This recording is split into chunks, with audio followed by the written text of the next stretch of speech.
কথা ধারাবাহিকের আজকের পর্বে আপনারা দেখতে পারবেন যে এবি যখন তার মাকে হারায় তারপর থেকে সে আর কখনো মন্দিরে যায় না। তাই এবার সে মন্দিরে এসে তার মায়ের জন্য প্রার্থনা করতে থাকে, সে যেন তার টি লাউঞ্জটা তার মাকে দেখাতে পারে। অন্যদিকে মান্ডবী মনে মনে ভাবছে অগ্নি ফিরে আসলে তাকে খুব ভনিতা করে বলতে হবে যে কথাকে সে অনেক না করেছিল। এদিকে মন্দিরে সবাই বলাবলি করছে যে একটা মেয়ে সে বিপদের জায়গাটায় ঢুকে পড়েছে, আমি নিজের চোখে দেখেছি। সব বর্ণনা শুনে এবি বুঝতে পারে যে সেখানে কথাই গিয়েছে, আর সে তার স্বামীকে বাঁচাতে গিয়েছে সেটাও সে জানতে পারে। এদিকে যখন বাঘের মুখোমুখি হয়ে যায় কথা, তখনই কিন্তু সেখানে চলে আসে এবি। এবি আগুন নিয়ে জোরে জোরে চিৎকার করতে থাকে সেখানে থাকা বাঘটির উপর।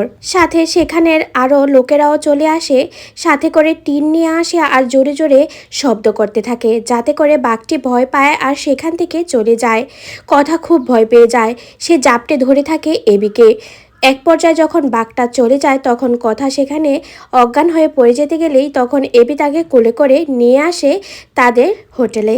আর এটা দেখে তো মান্ডবী পুরো অবাক, কথা একবারে অক্ষত অবস্থায় কিভাবে আসলো সে যেন এটা কোনোভাবেই মানতে পারছে না। এবি কথাকে বারবারে পানি দিয়ে তাকে জ্ঞান ফেরানোর চেষ্টা করে। কথার জ্ঞান ফিরে আসলে কথা যখন এবিকে দেখতে পায় তাকে জড়িয়ে ধরে কান্না করতে থাকে।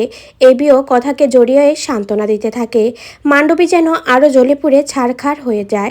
তারপর কথা ব্যথা পেলে সেই ক্ষতস্থানে এবি মলম লাগাতে থাকে আর বলে, একদম ভয় পাস না, আমি আছি না, আমি থাকতে কখনো তোর ক্ষতি হতে পারে। এই বলে কারেন্ট চলে যায় আর এবি সেখানেই ঘুমিয়ে পড়ে। আর এদিকে কথা এবির দিকে এক দৃষ্টিতে তাকিয়ে তাকে নিয়ে ভালোবাসার গান গাইতে থাকে। নানানভাবে দুজন ভালোবাসার মুহূর্ত কাটাতে থাকে। তারা দুজন দুজনকে এতটাই ভালোবেসে কাছে চলে আসে যে কল্পনার সাগরেই কথা নিজেকে বাস্তবে মনে করতে থাকে। তবে বন্ধুরা, এক পলকের জন্য কথা ও এবির এভাবে দেখে কিন্তু আমারও খুব ভালো লেগেছে। তোমাদের কেমন লাগছে অবশ্যই কিন্তু কমেন্ট করে জানাবে। এরই মধ্যে কারেন্ট চলে আসলে এবির ঘুম ভেঙে যায় আর কথা এভাবে তাকিয়ে থাকলে এবি বলে, তুই আবারও আমাকে নিয়ে কল্পনা জগতে চলে গেছিস? তখন কথা বলে, তুমি কি আমার মন কখনোই বুঝবে না? আমিও তো একটা মানুষ, আমারও তো কষ্ট হয়। অন্যদিকে প্রিয়ার বিয়ের ব্যাপারে কিছু বলতে চাইলেও আবার আটকে যায়।